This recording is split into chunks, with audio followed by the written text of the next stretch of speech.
आज हम बात करेंगे बेल्स पाल्सी के विषय में। इसमें फेशियल मसल्स की वीकनेस के अलावा और कोई भी सीएनएस से संबंधित लक्षण नहीं होता है और ना ही कोई सेंसरी लॉस होता है। सही से कारण अभी तक ज्ञात नहीं है, लेकिन ऐसा भी समझा जाता है कि ये फेशियल कैनाल में हर्पीस सिम्प्लेक्स के इन्फेक्शन के कारण होता है। बेल्स पाल्सी में लीजन जो होता है वो फेशियल कैनाल में होता है।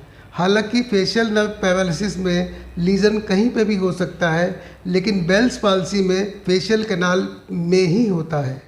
बेल्स पाल्सी किसी भी उम्र में हो सकती है, किसी भी लिंग में हो सकती है, स्त्रियों पुरुषों में बराबर देखने को मिलती है और इसमें दो तरह के प्रेजेंटेशन देखने को मिलती है। पहले प्रेजेंटेशन में मरीज़ को 1-2 दिन पहले कान के पीछे दर्द होता है और उसके बाद एक तरफ की फेस की मसल्स का पैरालिसिस हो जाता है।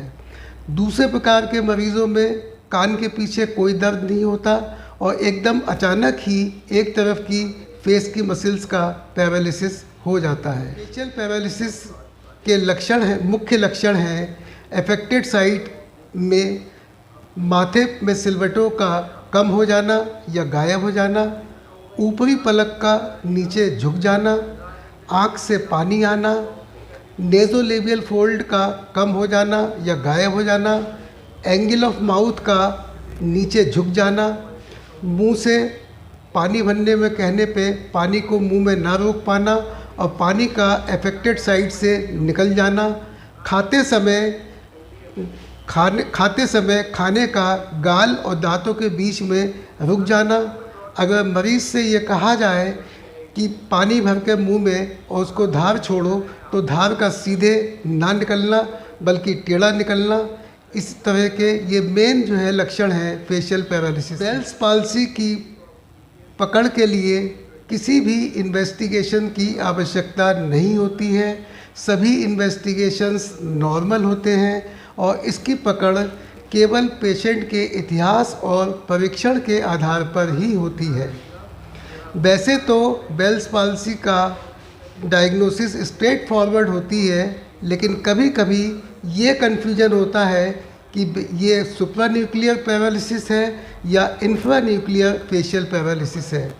सुप्रान्यूक्लियर फेशियल पैरालिसिस में माथे का हिस्सा स्पेयर्ड हो जाता है, कम अफेक्टेड होता है और फेशियल पैरालिसिस के साथ साथ सीएनएस से संबंधित अन्य लक्षण भी देखने को मिलते हैं। बेल्स पाल्सी के इलाज के लिए 2 महत्वपूर्ण बिंदु हैं। नंबर 1, आँख को ढक के रखना ताकि कोई आँख में चोट ना पहुँचे और एक्सपोजर केराटिटिस ना हो, और दूसरा महत्वपूर्ण पहलू है बढ़िया फिजियोथेरेपी।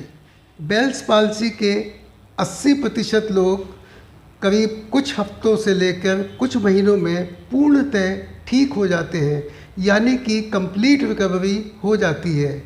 10 से 15% लोगों में आंशिक रिकवरी होती है और 5% लोगों में कोई रिकवरी नहीं होती।